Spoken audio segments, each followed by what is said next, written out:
sa ating lahat mga idol. Ngayon nandito na naman po tayo sa harapan ng ating kalan.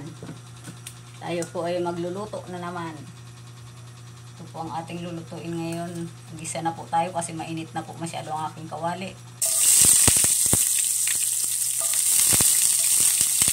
Ayan. Medyo may tubig po yata. Masyadong matalsik.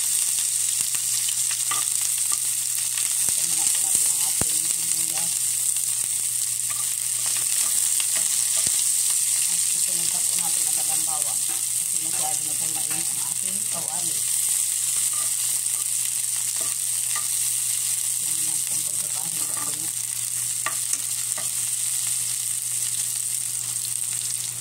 Ayan, okay na po yan mga idol. Ilagay na po natin ang ating manok. Ayan po ang ating napalengke.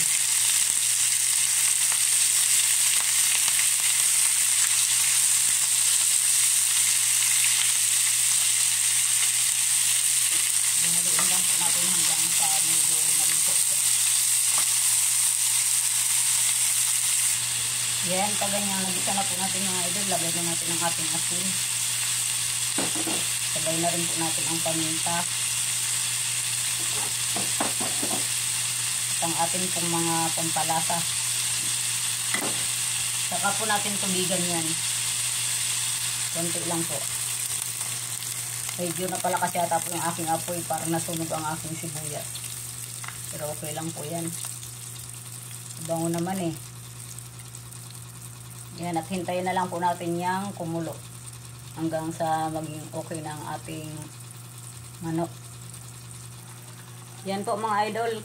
Kulong-kulong na siya. Ilagay na po natin ang ating kamote. Kamote po ito mga idol. Hintayin lang po ulit nating maluto yan. Ilubog lang po natin. Bago natin ilagay dyan ang mga ibang gulay. Yan po. Mega love shout out po sa lahat po ng aking mga subscribers. Sa lahat po ng sumusuporta sa akin. Magandang araw po sa inyong lahat. Hintayin na lang po nating medyo lumambot ang kamote. Bago natin ilagay ang mga iba pang sangkap. Yan po, kulong-kulo na po siya. Ilagay po natin dyan ang ating tomato sauce. Maliit lang po ito.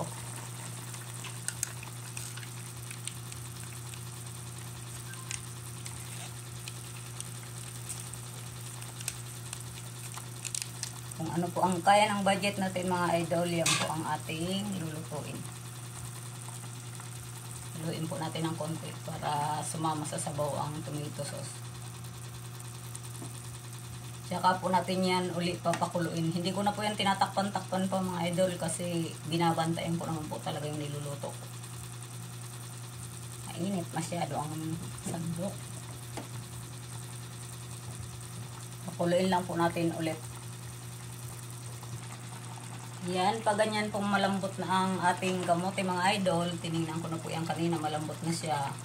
Ayaw ko pong masyadong malabsak. Ilagay na po natin ang ating, sabayin na po yan, Baguio beans po, tsaka bell pepper.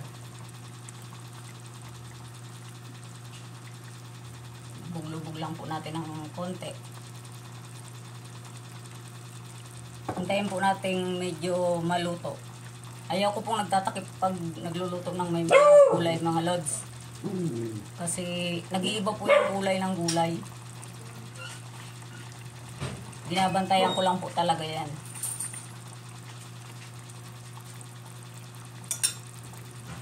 Lutuin lang po natin ng mga ilang minuto yung Baguio beans.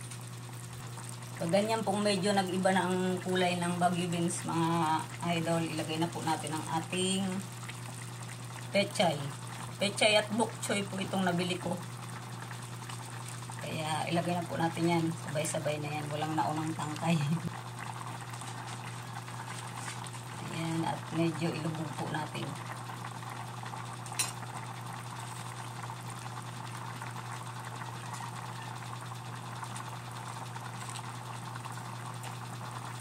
Parang mahirap ilubog mga lods. Ayan, ilubog po natin yan para maluto ng maayos.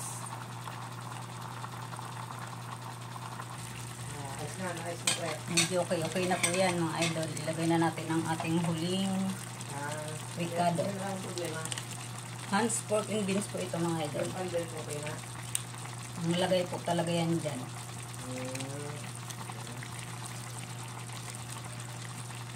Sige. Okay. Ngayon pala po Tapos konting luto na lang po, okay na yan.